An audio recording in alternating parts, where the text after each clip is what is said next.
Hello, hello. It is time once again for Write Once, Read Many. This time 11.7 and 11.8.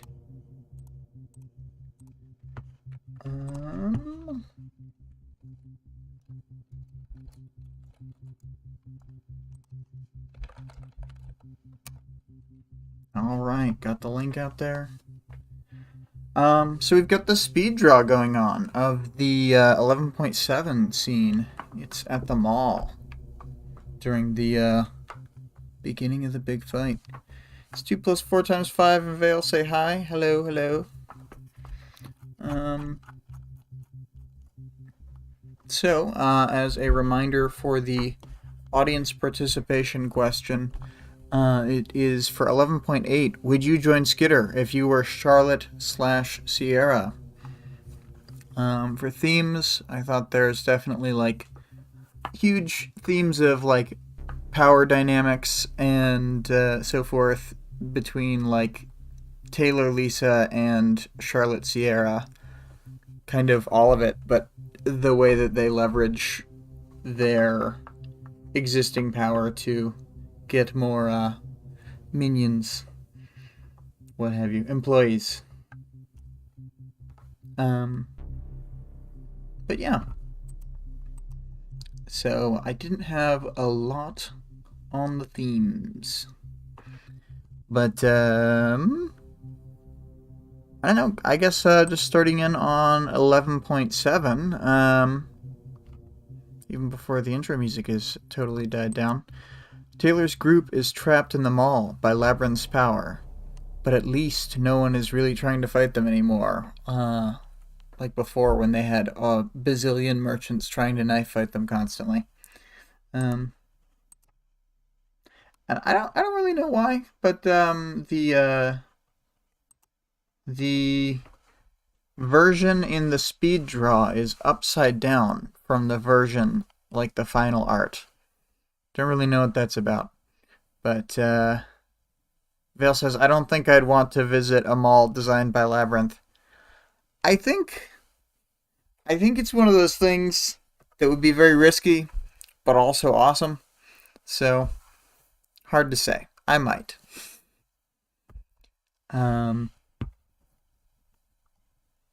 Let's see here. So they're relatively safe as a group compared to what they were dealing with last chapter in 11.6 when they were in just perpetual knife fight mode. So that's nice. But they do have other problems despite being relatively safe. The first thing that happens is that Neuter dropping in through the roof before most people have even realized that Labyrinth is changing the environment around them. He falls right behind the merchant Whirligig, who isn't actually named here. I'm not even sure if she's named like in a later chapter. It might just be outside the book. But she tries to activate some whirlwind power to defend herself, and she's taken out of action by Neuter so fast that she doesn't even really get going. Whirligig was the person who was bringing the vial to Doug. That's supposed to give him powers. So when Neuter uses his hallucinogens that his body produces in like the skin and spit to knock her out, then he nabs the vial at the same time. And he's carrying it with his tail and sort of throws it to his left hand. Vale says, this set of events really stands out to me compared to many others in the story, and I don't know why. Yeah, I agree. I think it's like a really interesting scene overall. I'll discuss it more at the end of the chapter, I guess. So I don't want to get too far into it, but I really like this fight. So, and it's very evocative, I think, being in a labyrinth zone, shaker effect zone. But anyway, so Neuter is cool and he's quick and nimble, so he's jumping all over the rubble and making his way up to where the case with the paperwork and the other 4 vials is. The majority of the unpowered merchants immediately try catching Neuter by just running after him, so this more or less clears out the area where the arena was, where Bryce got injured. So Taylor says that she's going in, and Lisa sends Miner and Brooks with her. They were kind of at the periphery of the mall when they got trapped. They were trying to exit through doors last chapter. And when... Oh, yeah. The fight just sort of is intermittently happening through all this. So, Neuter's running up. Oh, hi, Greg. Neuter's running up to where Skidmark is, and Skidmark gets knocked over, but he does knock Neuter back and away. But even when he's getting, launched away, he casually takes down Squealer by, spitting in her face, which, because of his spit having the hallucinogens, essentially knocks her out, too. When Taylor sort of focuses up on what she's doing and away from Neuter, he's in the midst of a crowd that were all, chasing him. And presumably he's just taking down hordes of them at a time. And I thought about this. For a merchant, getting hit with a drug trip power is probably the best possible outcome for this kind of situation. So, yeah, I mean, these guys luck out for once. Vale says, also, personal note, luck powers are my favorite.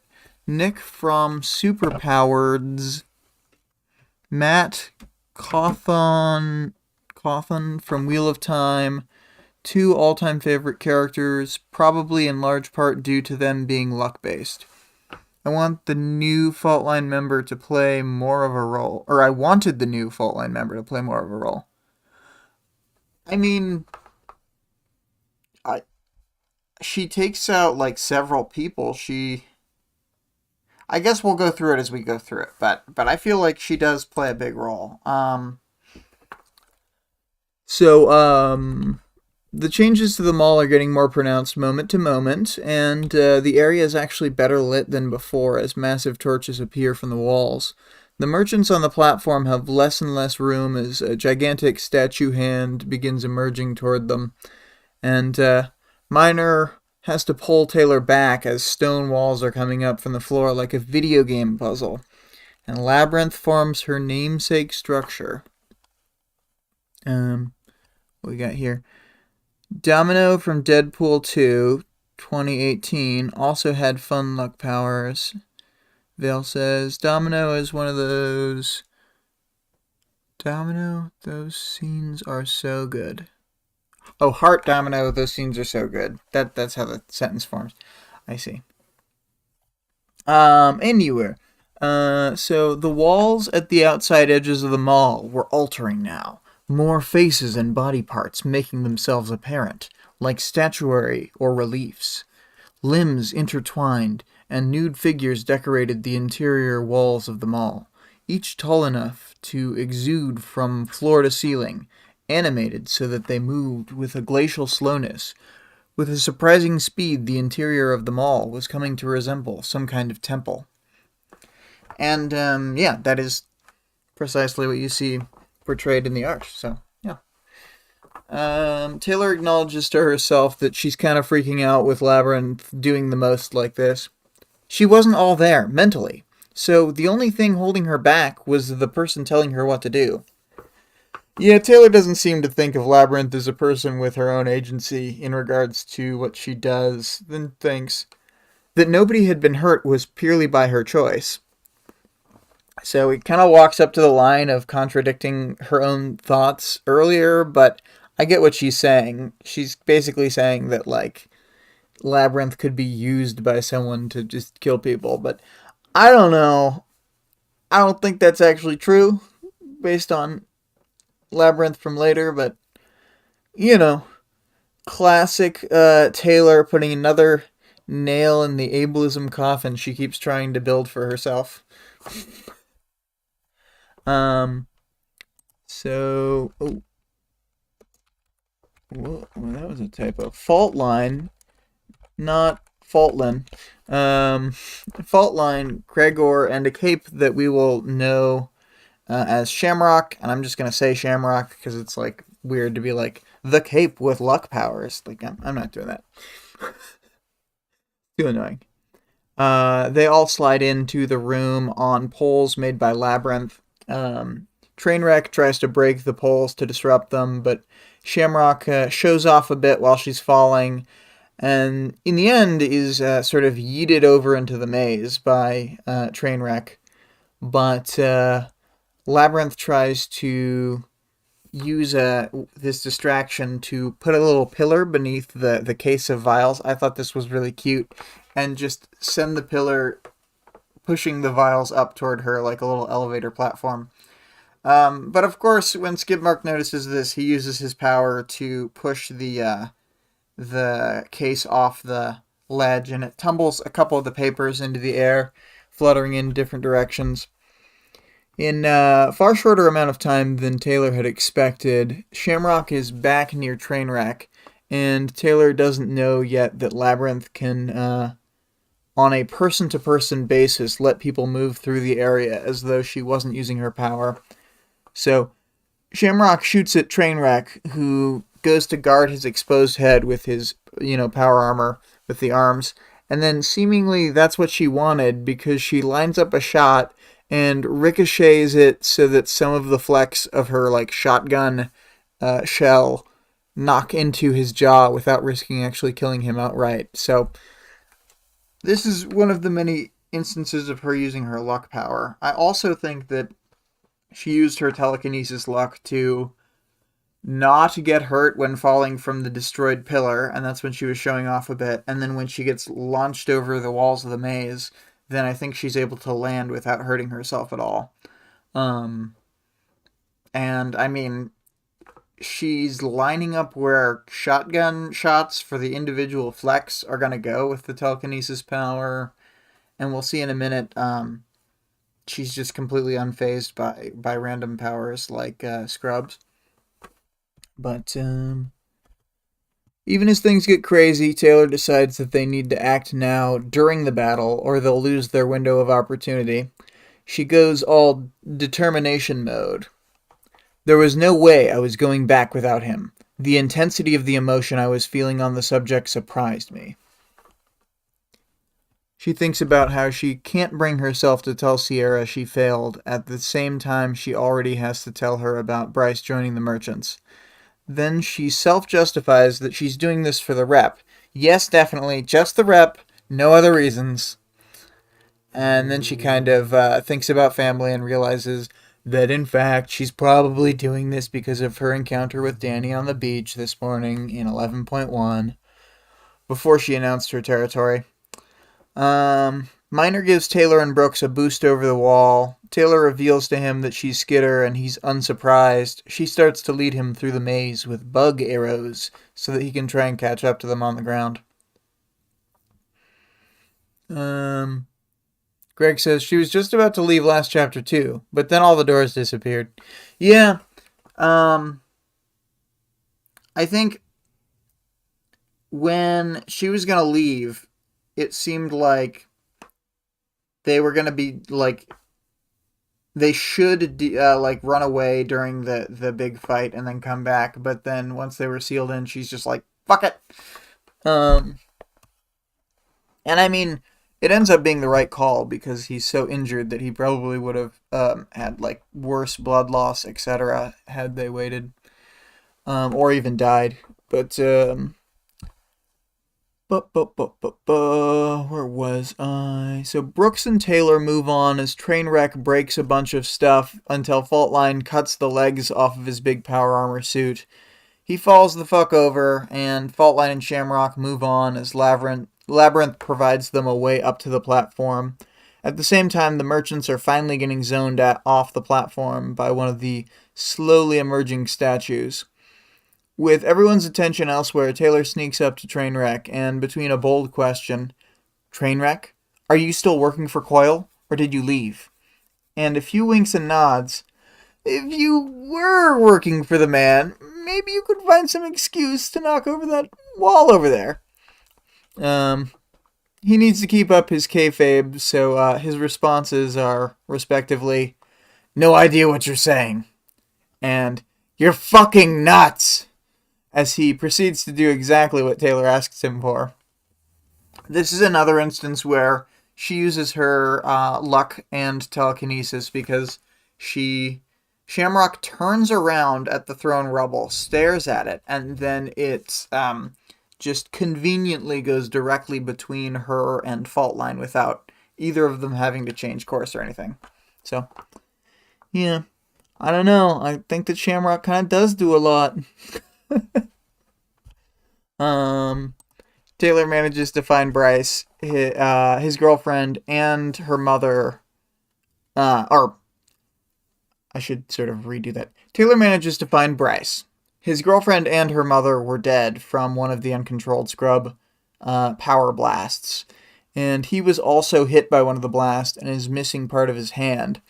He tried to staunch the bleeding with his belt by wrapping it around and pulling it tight, but he's still on the verge of losing consciousness. Brooks begins to treat Bryce's hand, and Miner arrives less than 30 seconds later, having been running around based on bug arrows. Taylor spends this time staring at Thomas, the man that she had been sent here to make suffer. He's been badly wounded by Scrub, and will almost certainly die of his injuries if untreated. Oh, 2 plus 4 times 5 saying the shift is starting. Listen to the rest later. Bye-bye! I shook my head a little, as if it could cast away the layers of little justifications and excuses I was putting together.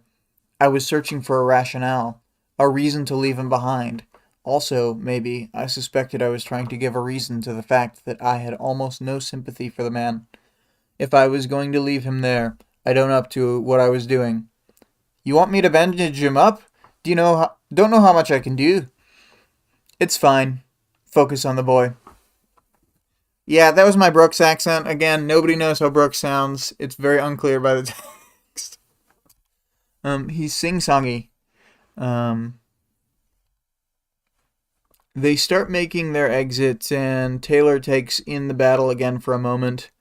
Gregor is on the ground now and is operating in the normal world, which lets him easily walk through the maze and the weird chessboard ground area and so forth. Trainwreck throws a wall section at him, but because Gregor isn't currently phased into the labyrinth power stuff, then it just passes right through him. Doesn't even need to cringe away or anything. He's fine. Mush tries to get his thing going with his changer power, but fails due to Labyrinth cleaning up the area, which I think is very funny.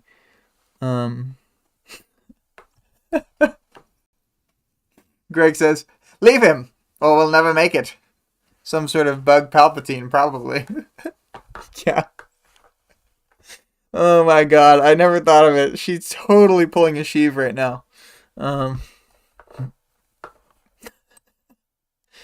Taylor keeps her group on the move, and they reach the other four. They're still on the other side of walls and stuff, but she can tell they're close. Taylor spots Faultline taking down an unnamed merchant, but a powered one, and then dropping herself through the floor of the platform that the merchants are all on when somebody pulls a gun on her. Shamrock walks up to Scrub, and he's not able to hit Shamrock at all, even when he starts firing off his power as quick as he can. So, that doesn't really work out for him.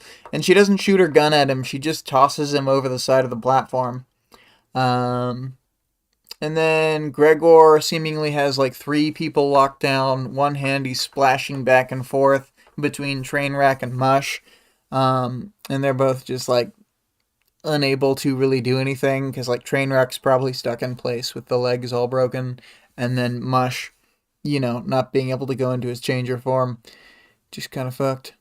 But the other hand is just perpetually, slowly burying Skidmark, who's trying to use his power to send away the Gregor slime, but it's building up just fast enough that it builds faster than it flows away.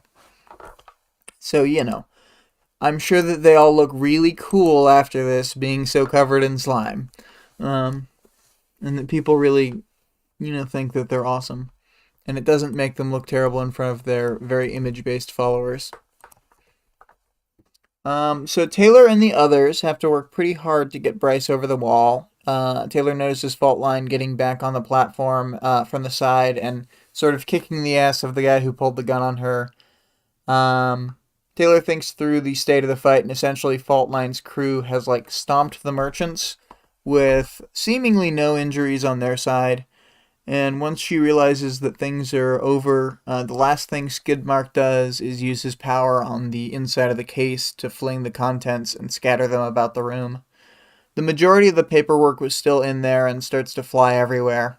"Taylor!" Lisa shouted. Without needing to be told what to do, Taylor uses her bugs to grab as many of the papers as possible and guide them to herself and Lisa.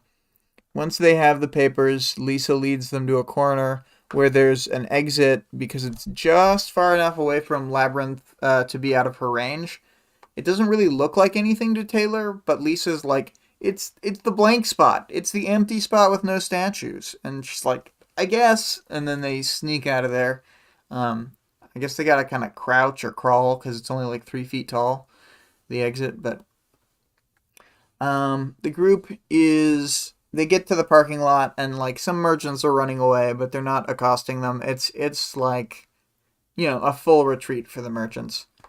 So they're kind of holding their position, and they are essentially assessing their Bryce's hand and trying to treat it more. And then Taylor's thinking about her own injuries from fighting the merchants, from climbing, from running all over the maze, all that stuff. Charlotte really can't leave the group because then she would just be alone at night in Brockton Bay, so she sticks with the villains who are protecting her for the moment. And Lisa starts to read the stuff on the pages that Taylor got her. They're very detailed paperwork about the Power Vial transaction, the sale. There were 5 vials in total being bought for a group of teens, seemingly in Brockton Bay. And the whole situation sounds pretty sketchy since they're still giving the vial to someone who the paperwork said had a borderline failure in the psychological testing. And that's before he gets the power. Yeah, I feel like you don't get better when you get powers in terms of psychological togetherness. But as they're discussing this and they look over the papers, Neuter arrives and they basically reveal that Taylor is Skidder to smooth things over. They hand the papers along with Lisa's card and an offer from Lisa to Fault Line to work together on gathering info on Cauldron. We get some info about Case 53s and stuff, but kind of barely any. Apparently, a huge portion of the people just outright die during the transformation. But it's honestly all really vague, and even in universe, it's neuter secondhand rumoring. So, we'll just talk about it as it happens in the story. That's right. I'm revealing that they will indeed, not just leave this plot thread hanging. Taylor was pretty disappointed, though, because Neuter was super wary of her, despite that last time she was with him, she saved his life and gave him a bag of money. What do I have to do to get this hot guy to like me? After they finish things up with Neuter, we get this gem. I looked at Charlotte, and she shrank back, as if I could hurt her by looking at her, which was dumb. It was fairly obvious to anyone who considered my power that I didn't need to look at people to hurt them. Yeah, classic Taylor. That's followed by Taylor being like, it's not like I would, though. I don't do stuff like that. Chapter ends with Taylor realizing she's not, that she's going to have to talk to people. My heart sank. Social interaction. Not where my talents lay. Yeah, it is classic Taylor Vale. Um, for final chapter thoughts, I really like the fight in this chapter. It's pretty one-sided, but it's great to see Fault Line's crew pull off this kind of thing and be pretty much just as effective as we've been led to believe up to this point. Because we're always told like they've never failed a job, etc., etc. And yeah, if this is how they deal with jobs, it makes sense because he just like perfectly, I don't know, planned and executed. They use stealth and like really good scouting and patience to lie in wait, and then when everything is ready, they spring the trap. And so six of them, with one Spitfire just being a babysitter, six of them easily took down a team of 10 capes with like 100 mooks. So yeah. And I noticed when I listened to the audiobook of this that I like the neuter audiobook voice from Arc 5 way better than the one from Arc 11. But it's just a preference thing. Um, I liked, what's his name? NSPB? No, that's not it. Whichever guy is the Arc 5 guy had a really cute neuter voice. That is kind of my brain's canonical neuter. Um, Anyway, so Vale said, Taylor is surprisingly good at social interaction, though. Look how she handles the conversation in the next chapter. Detailing how she could kill someone and hurt their family, but she totally won't. She knows how to provide comfort. Yeah. Um, Despite being bad at social interactions in terms of like making people like her, she's very good at achieving parahuman ends with social interactions. Uh, so it's not like she's a total flop. It's just not ideal from her more nice human side, where she wants to not freak people out. Anyway. Other final chapter thoughts. Yeah, I think this is one of the coolest fights in the book. Seeing it from like this side perspective, essentially, of like Taylor is not fighting any of the capes at any point. Of the like 15 fighting parahumans. She's just climbing walls and going to do like an evac mission amidst an ongoing fight. It's pretty cool. Um, and she does a social interaction there too with Trainwreck, getting him to knock over the wall. So there's a lot going on. She doesn't, at any point use her bugs to fuck up a person. She's just doing other stuff. It's great. Um, is this the only time she has not escalated? Well, let's think. Arc 1, Arc 2, Arc 3. She didn't escalate in Arc 4, but, well, I mean, I think cutting off someone's toes when they're trying to explode you is a lower, is a proper response. So 4, she didn't escalate. That's what I'll go with. But Arc 5, Arc 6, Arc 7, Arc 8. Arc 8, I think that she did a regular amount. Well, no, she escalates things in the hospital. So Arc 8 is can't count that one either. Um, Arc 9, Arc 10, Arc 11. Yeah, so Arc 4 is the, and 11 are the two instances so far out of, so her batting average isn't the worst one ever. It's, what is it? 1 and 11 is like 9.9 or 9 point something percent. So, um, yeah, she's sitting at like uh 18% maybe. She's doing okay. She only got a really really low F, 20% on her escalation test, where the key was to not escalate things. Um, Yeah, cool chapter. I like the fight. I like Fault Line's crew.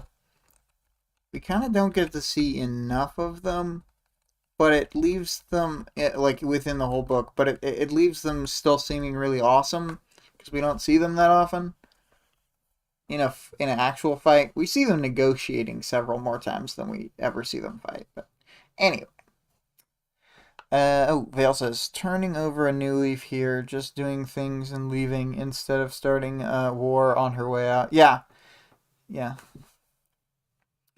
But I'm gonna start in on 11.8. The chapter begins with them already in the office of the back alley doctor from Arc 4, Dr. Q. So, but this is something we're learning, Vale, is that the only times that she doesn't escalate, she has to go to this back alley doctor. So, you know, maybe she should be escalating. This guy is quietly pissed that they brought so many people here. And all the people from the mall are there, plus the two drivers who were sent to pick them up. The drivers are standing guard outside with everyone who was in the fight getting their injuries checked over. Dr. Q, of course, works on Bryce first because his hand is by far the worst injury there. Lisa works things out to have Taylor be treated second, and she's situated to talk to Charlotte. And then Lisa has a private moment with Miner and Fish, the two like squad captain and most important mercenary people. And then as she alluded to earlier in the arc, Lisa's working on getting these guys loyal to her instead of Coil. So like, I guess she and Taylor don't outright say that, but it's pretty obvious. And I think that was communicated reasonably well enough to Taylor that she understands it. Vale says maybe Dr. Q is a parahuman with de-escalation power. They benefit his villain hospital practice. I mean, jokes aside, I don't think that would be possible. A villain with a parahuman with a de-escalation power. I just think that they want to go up and up and up. It's like when people joke about Jessica Yamada having a parahuman power for therapy. It's like, nah, because the powers would never do that. They'd be like, well, we'll give you a therapy power that pits everyone against each other. And that's how they laugh. They're just like Riku from Final Fantasy X. Um.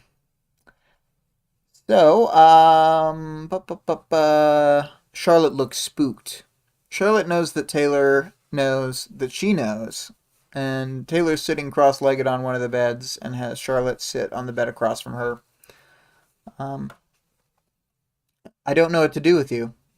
You don't need to do anything? Taylor tells Charlotte that she's the first person who knew of her, who knows that she's Skitter, and Charlotte tries to do the I didn't see anything move. Charlotte, look up at me. Meet my eyes. I'm not stupid. And as cute as that whole cliche is, you and I both know you saw everything. This is serious. Um, I think it's a good. Uh, she gets Charlotte in the right frame of mind. I think. Like, no games. Oh. Vale says maybe if it's a power in its rebellious teen years. Yeah. Greg says a therapy power that enables your patients to perfectly bottle it up until they go too long without a session. Anyhow. Oh yeah, man, that'd be like a long-term thinker power where you're like setting them up to. I guess it's kind of like you could have like ingenue-ish plans where she would like she would give people powers and stuff and they'd be sort of swayed to her, but then eventually they'd just like go on a killing spree or something. Classic. Um, Vale says, I really love the scene with Charlotte. It wasn't until I reread it a few times just how complete that I realized just how completely villainous Taylor is here. Yeah, she I don't know. It's like one of those balances where it's like she kind of gives her an offer she can't refuse, but at the same time, it's not like it's not terrible, and the way she tries to get her to leave the city is pretty reasonable, I think. Anyway, so opinions may be varied, but I think what Taylor does in this chapter is totally fine. Charlotte asks Taylor why she was brought here, and Taylor says that she's seen too much already. The alternative was leaving her behind as well. Um, Taylor wanted to convey that there would be serious stakes to turning over information about her being Skitter or any of the other stuff that Charlotte knows from tonight. Bryce is being given blood in the background while Charlotte tries to protest, and Taylor explains herself the best she can while still being terrible at talking to people. That's maybe an exaggeration. I saved you from being assaulted by those men. Probably. I'm sorry. I finished lamely. Yeah. A lot of these scenes to me are like even funnier if you take out the non-dialogue stuff. Like if you just read the dialogue, they're just like really stark. And I did pull a lot of dialogue for this one. And it wasn't just like I was a little short on time, obviously, but it was more than that. I was having a really hard time summing up some of the conversations here, and decided to just kind of go for it after a certain point. So, you're a villain. I'm a villain. Charlotte assumes that Taylor is going to say that she'll kill Charlotte if she talks, and Taylor continues to be a real social butterfly. Or theoretically speaking, I could hurt you or your loved ones. Oh man, Taylor. I'm not going that route. I don't want to be that kind of bad guy. Yeah, she's trying to be reassuring, but she's just so fucking bad at it. Taylor starts to explain that she wants to give Charlotte a choice of two options, and option one is to leave Brockton Bay with her family and put everything behind them and never talk about this. Right, you'd keep your mouth shut, because if you did start discussing stuff you shouldn't know, these soldiers, the hackers, the plants we have with the police and FBI and government, my psychic friend over there, they'd find you. And believe me, Charlotte, I don't want to hurt you, but it would be out of my hands. I'm not the top dog here. The person in charge, they would handle the things after that. Understand? They would handle you. Yep. I mean, she's not wrong, but it is pretty coercy. Charlotte is sad and tries to explain that she can't leave because her Zadie, Jewish character confirmed, refuses to leave the city.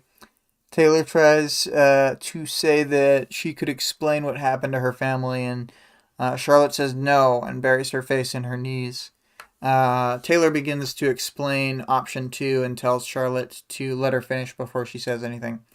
Also, I forgot to write this down, but this part where Charlotte didn't want to tell her family reminded me a lot of the fact that Taylor never told Danny what happened to her. Or at least didn't until after the story had already started. Charlotte's Web, ship name. Yeah, that's dope. You nailed it, Vale. Charlotte's Web is the ship name. But let's see here. So, you're going to work for me, and every doubt and possibility that just made you tense up at that idea, it's not going to happen. You'll be safe. Safer than you were before. You won't have to do anything illegal unless you're willing. Charlotte says that she'd still be helping a criminal, and Taylor agrees she would, but says that she's not like the other villains. Then what are you doing? I'm afraid full details only come with membership. She probably didn't do the cute, like Lisa wink, but she did on purpose do the Lisa line from Arc 2. I thought that was kind of funny. Charlotte doesn't think she has much choice in the matter. Taylor puts off the actual decision making for both of them, saying that Charlotte will have to at least wait until she can get her injuries checked. Taylor tries to reassure Charlotte that she's the safest she's been for the past few weeks, which is probably true given the amount of soldiers they have. But as soon as they stop talking, Taylor's anxiety creeps in. I almost regretted leaving for this, for Bryce, even though I knew I'd do it again. If anything calmed me down, it was seeing Lisa with the two squad leaders. She laughed a little and put her hand on the arm of the other squad captain, Fish. When she caught me looking her way, she smiled and gave me a wink. Yeah, I mean, we could talk about Charlotte's Web all day, but the real ship is Lisa. No, I'm kidding. Dr. Q finishes up with Bryce and then starts to work on Taylor. She gets stitches on her arm and disinfectant on all her various wounds. She's annoyed at the pain and the sting of the disinfectant, but she's clearly not struggling through or anything. Even among capes, she's got a lot of grit. Near the end of the process, Sierra shows up with Jaw, and she goes to Bryce and sees his hand. Oh, what do we see? Smugbug, best ship, says Val. Yeah, Smugbug. Things got violent. We didn't start it, but they got ugly. Sierra nodded mutely, then turned to Bryce. She knelt at the side of his bed and held his intact hand. So, Lisa apologizes, and Sierra says that she understands that he was injured and he's only alive and here because of them. But Lisa says she's apologizing in advance for what she's about to tell her. Did they drug him? Dirty needles? Did they... was he... They didn't touch him, but that's because he wasn't one of their victims. He was one of them. No, you must have misunderstood. The people who attacked the church, he was with them. He got hurt helping them fight to win some prize the leaders were offering. No, he wouldn't. No! Where's Skitter? Where's your boss? Taylor thinks for a moment if she should try and hide her identity. Nah! Because Sierra is about to flip out and get herself in trouble with the doctor and the mercenaries, Taylor calls out to her, and Sierra realizes who she is right away. You got hurt. Taylor tries to figure out what Sierra is thinking, but can't pin it down. Sierra says the Bryce she knows wouldn't join the merchants, and Lisa tries to put the situation in perspective and explain that he was essentially preyed on by a cult, which Sierra responds to by yelling, "Fuck!" then kicking Bryce's bed. I imagine she's somewhere close to being like a Brad and Healy character, like HP from Wizard People Dear Reader. You know, fucking shit! But yeah, she gets agitated and she says that he wasn't brainwashed when he went with them from the church. Coyle's people start to move on her and then Taylor orders them to stop. Sierra doesn't kick the bed again and sort of gets it together, realizing the situation she's in.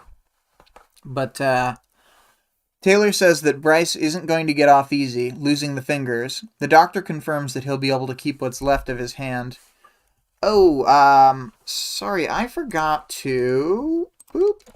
This is the scene... Her shouting. I should have switched it before I did all that shouting. But just imagine in your mind that when I had been playing Sierra, we had already watched the speed draw. You know, we got Taylor sitting on this close bed, then Charlotte's looking over. Then in the corner, you got some figure that, I mean, when it pulls together, maybe I'll be able to tell. I think I know who that is, but it's all sketchy right now. Anyway, I'll give the art a minute to resolve itself. Bleep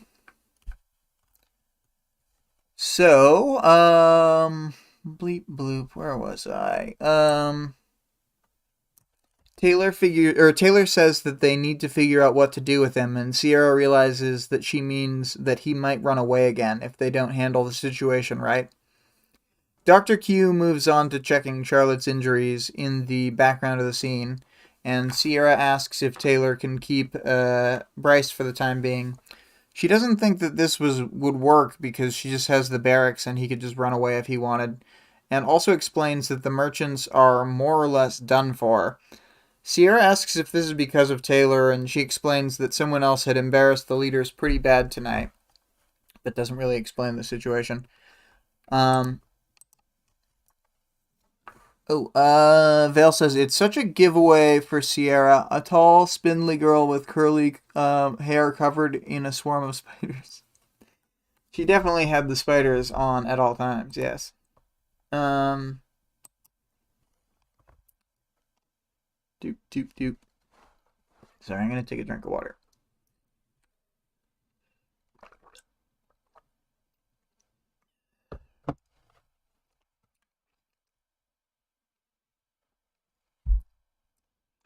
Okay.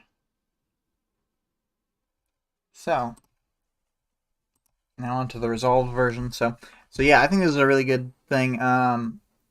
Vic usually doesn't ask what I want. Usually just creates something.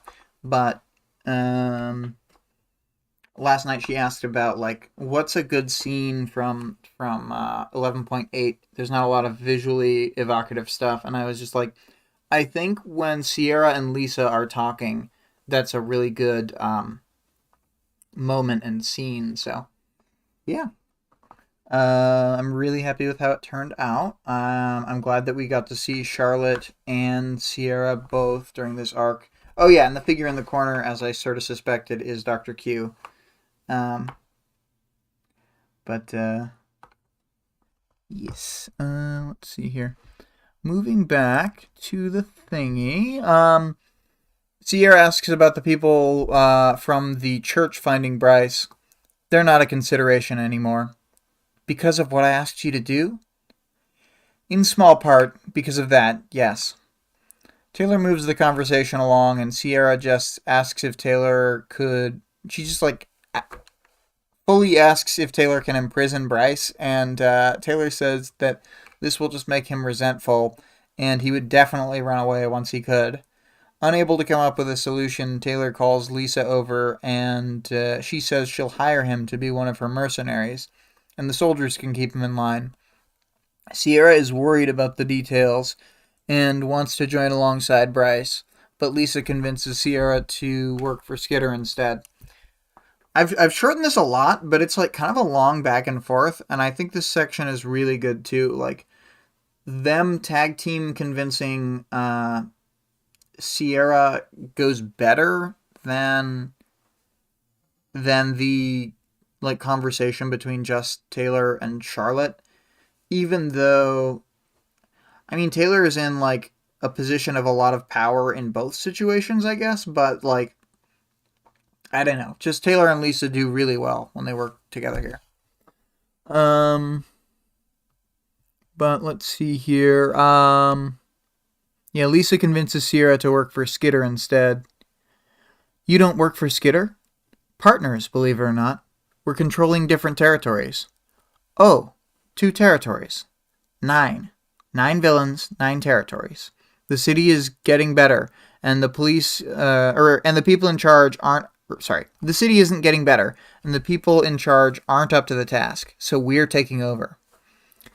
Lisa makes a decent pitch and says that they want to fix things so that when it's all back together, they're woven in. Sierra isn't sure at first, even though Taylor is doing a good job pitching this as well, and she only wants to join to keep an eye on Bryce.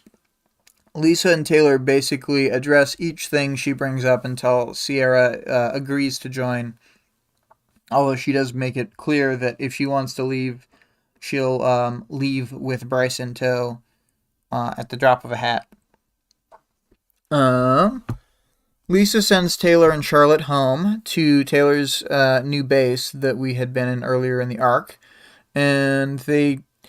Essentially, Charlotte and Sierra live there now, so they're all roommates. Lisa will send Sierra to them later with, like, with escorts after she's done settling Bryce in with Lisa's group. I gave Lisa a quick hug before heading over to Charlotte. There was no negotiation. She was close enough to have heard some of our conversation, and she'd seen the bit with Sierra besides. Whatever it was, it seemed to have grounded her. She didn't look as uncertain as before, and she had one hand extended for me to shake. My grandfather needs to stay. He spent the latter half of his life in his home, and I think it would kill him to leave. If you're sure, I told her. She nodded. I shook her hand. I wish I could do the noise that's the section break noise in the Ward audiobook. Because section break. As they get back to their lair, Taylor yells to Brian that he's got to be Gru right now because she's with someone. Taylor introduces her new employee and says she's got a second one who will be showing up later that night. Gru tells her to slow down, and I always thought that he was being real weird right here. It kind of feels like he's doing it because he's not as far along as she is. Like, it's just kind of really bizarre. She's doing like super well. She's moving ahead really fast, and he's like, "Yeah, you gotta slow down. It's bad actually." And I don't know. I think that Taylor's takeover works because she did it all at once. But whatever. Whatever. She tells him that she'll explain stuff later, and he says that she doesn't have to, but she says she wants to. And then Charlotte feels awkward and tries to sidle out of the room, but gets like really giddy and excited when she sees the kitchen. But yeah, with her out of their hair, the back and forth is, "You're pushing this yourself this hard to prove yourself to me. It's not that. Okay, but really, you don't need to prove yourself. You know Tattletale just called me on the phone 10 minutes ago. What did she say? Chewed me out big time about how I was being too hard on you after the revelations at the hospital. About turning you down. Calling me a clod, basically. I told her not to interfere. Well, she did, and I think she was right to. I've been a bit hard-headed." She doesn't disagree with this statement. She just lets it hang. "So, do you want to call it even? I said it before, but I thought maybe we could become best friends somewhere down the line. I'd like to go there again, if you're willing. If it's not awkward or... It's good. Yes, let's go with that. Good. Is it cool if I drop by sometime so we can keep each other up to date or maybe just hang out? Hanging out sounds good. I'm gonna go sleep. Long day. You take care of yourself, all right? You too."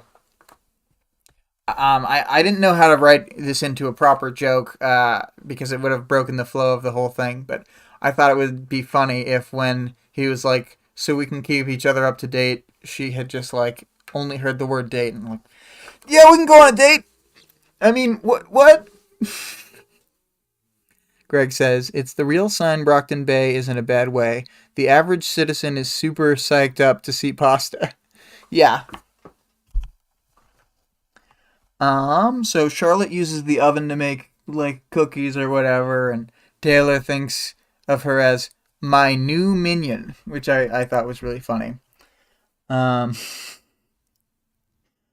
so she kind of heads away. She's like feeling bad on the inside and guilty, Typical Taylor, thinking about Dinah, and like she thinks about Lisa and Brian both saying that she's making good progress, but I don't know how realistic it actually ever is to think like Coyle's gonna think this is great.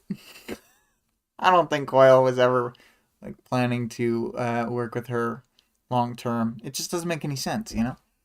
She's just so tunnel vision she can't see it. So she's happy about being on speaking terms with Brian again. She's happy with Lisa making progress on her plans. And then she feels like, I don't know. It seems like she's pretty conflicted, like obviously over the Thomas stuff.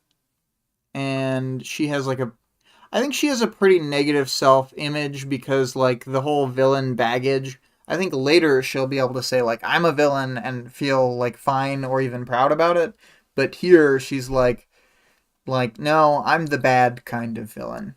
the sad kind of villain. But she did save Bryce, so there's that.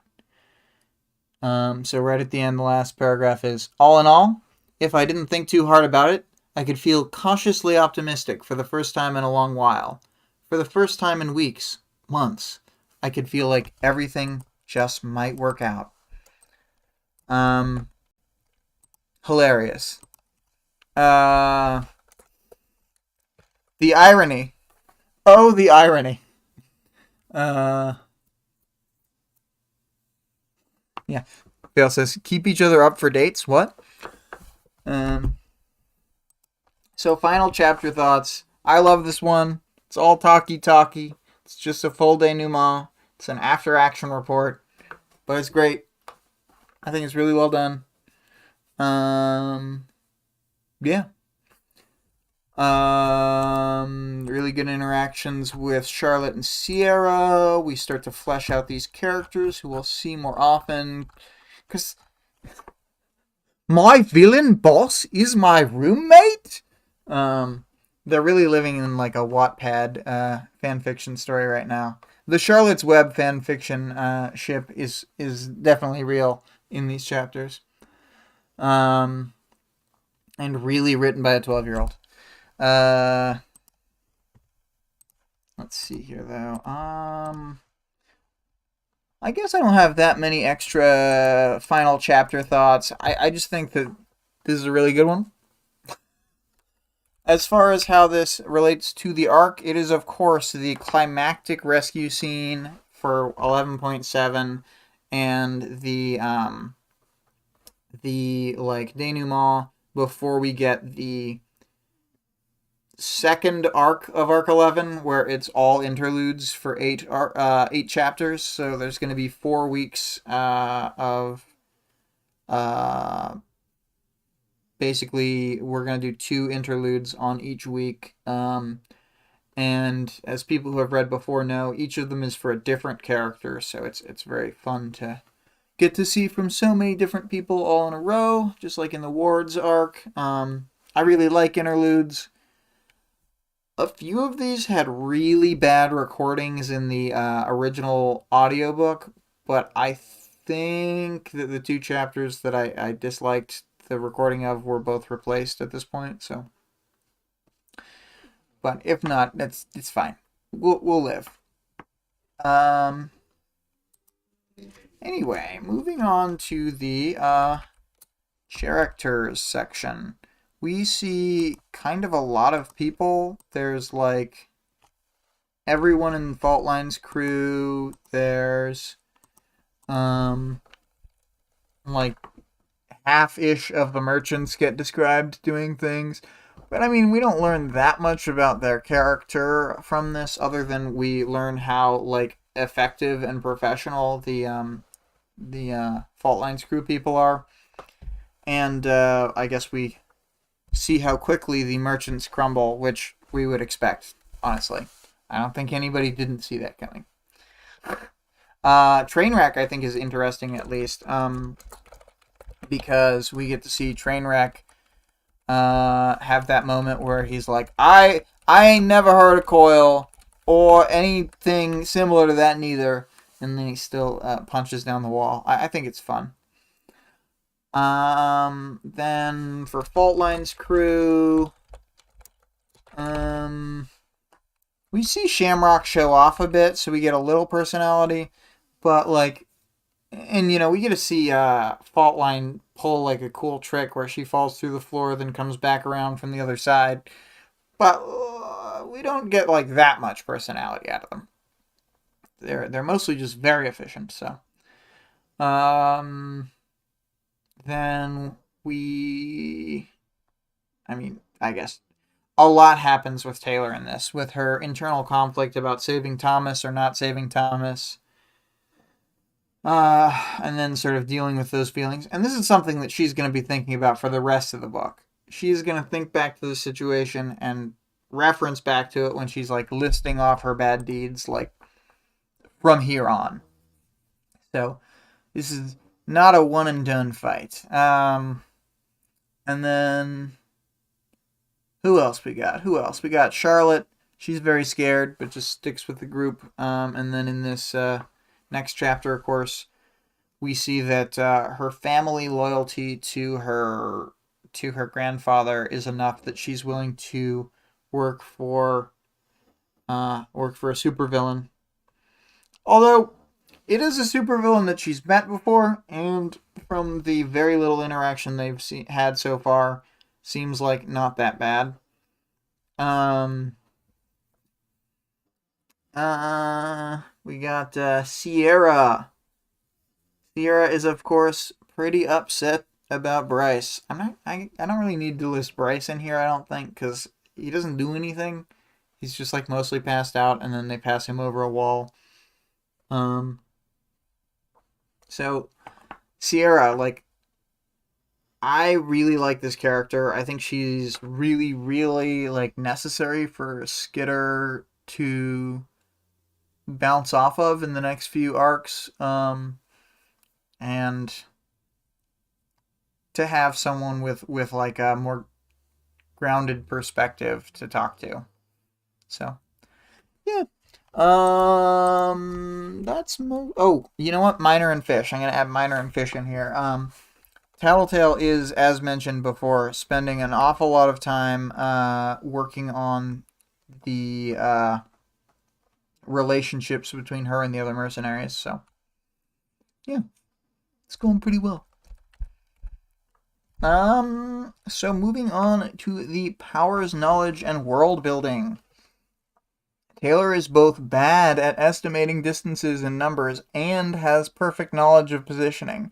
I don't think this is a contradiction. It's just like funny the way her mind works and like the way both of those things are true at once. She could probably get like a yardstick and train herself to like, or like a meter stick probably, and train herself to measure distances, but she hasn't done it so far because it's not actually that like necessary compared to her flexing her powers in other ways, I think. But maybe that's something that she'll do someday. Oh yeah, I wanted to pull out this paragraph first. It was eerie to see the changes that had occurred in our surroundings in the time it had taken me to cross the wall and wait for the fight to pass. If the attention of the merchants had erased any familiarity I had toward the Weymouth shopping center, Labyrinth had cremated the remains and erected something else in its place. It was a cathedral dedicated to a goddess that was very real and having a very active hand in current affairs. Labyrinth. Yeah, that's just a great paragraph. It's really good. Sometimes I just sort of revel in the book. Oh, and here's a great one about Mush. Mush had started pulling himself together, but Labyrinth was making his job into a struggle. His right arm had divided, stretched, forked out, and reconfigured until it looked like a mass of reaching veins and arteries. He plunged it into one of the trash cans that Labyrinth was absorbing into the floor, and when he withdrew it, the tendrils had formed the connective tissue for an oversized hand crafted of garbage. His other arm and much of his lower body had already gathered some garbage around it, letting him stand several feet taller than he had before. The skin of his head and body was peeling off into more tendrils, reaching for more trash, and distributing some from his arms to his torso. Yeah. Vale also just enjoys that the Labyrinth Cathedral paragraph. So yeah, we see a lot of cool as fuck powers. When you know more about Shamrock's power, I think this fight is better because there are a couple instances where it's just like, and nothing happened. And it's kind of like, nothing happened because her power is subtle. So she just kind of is constantly making things work out for them. And then, let me think. Fault line cutting the legs of that mech was dope as hell. I love that. Then, what else we got? it was funny to see like 3 capes, 2 by Faultline and 1 by Neuter, get taken out before they could even like do anything. So we don't even know what half these people's powers are. So that's kind of comedy gold. Like, if you cannot even use your power, how useful can it be? Anyway, so moving on to audience participation. Would you join Skitter if you were Charlotte/Sierra? And let's see what people had to say.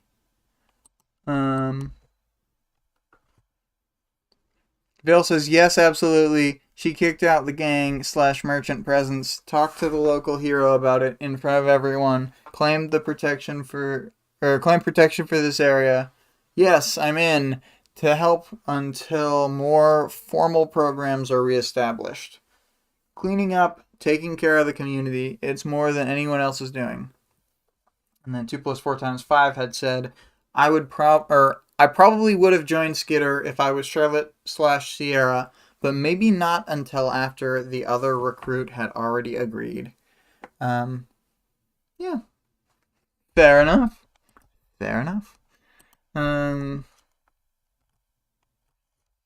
Let's see here. Greg says, who wouldn't want roomies to keep swarms of spiders around? Roomies. Yeah. I think I would have joined, especially as a teen, but like, I'm crazy, so I don't think I'm a good sample size here.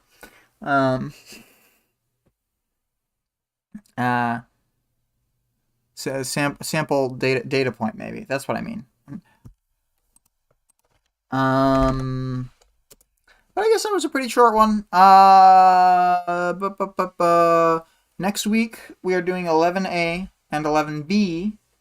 And for 11A, I hadn't really formulated a question, but I want it to be about Rachel. I don't really. The other chapter's fine, but this chapter is very good. So for 11A, I would like you to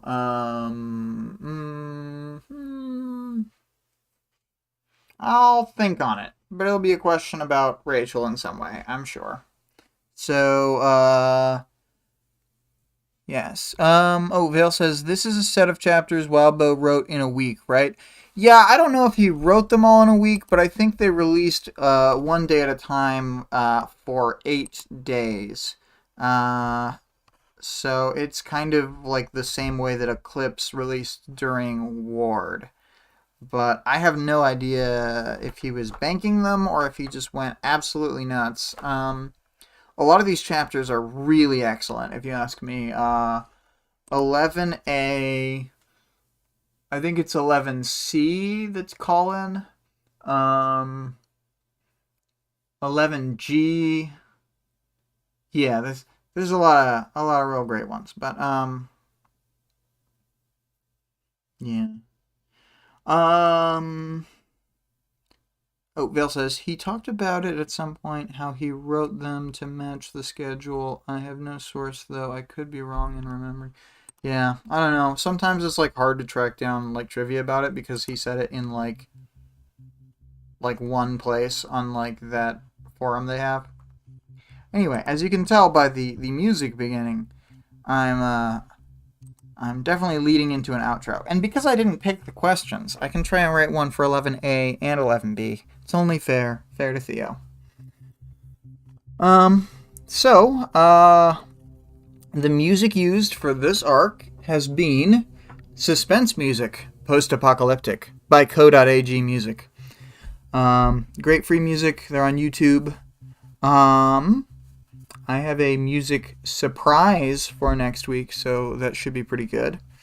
Our Discord server can be found, the link is in the stream description as well as the YouTube channel description.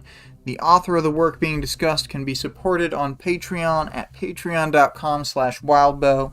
The full text of the work is available for free online at parahumans.wordpress.com. And there's also a fan-made audiobook of the entire work at audioworm.rain-online.org. Have a good week, everybody. See everybody next week. Bye-bye, bye-bye, bye-bye.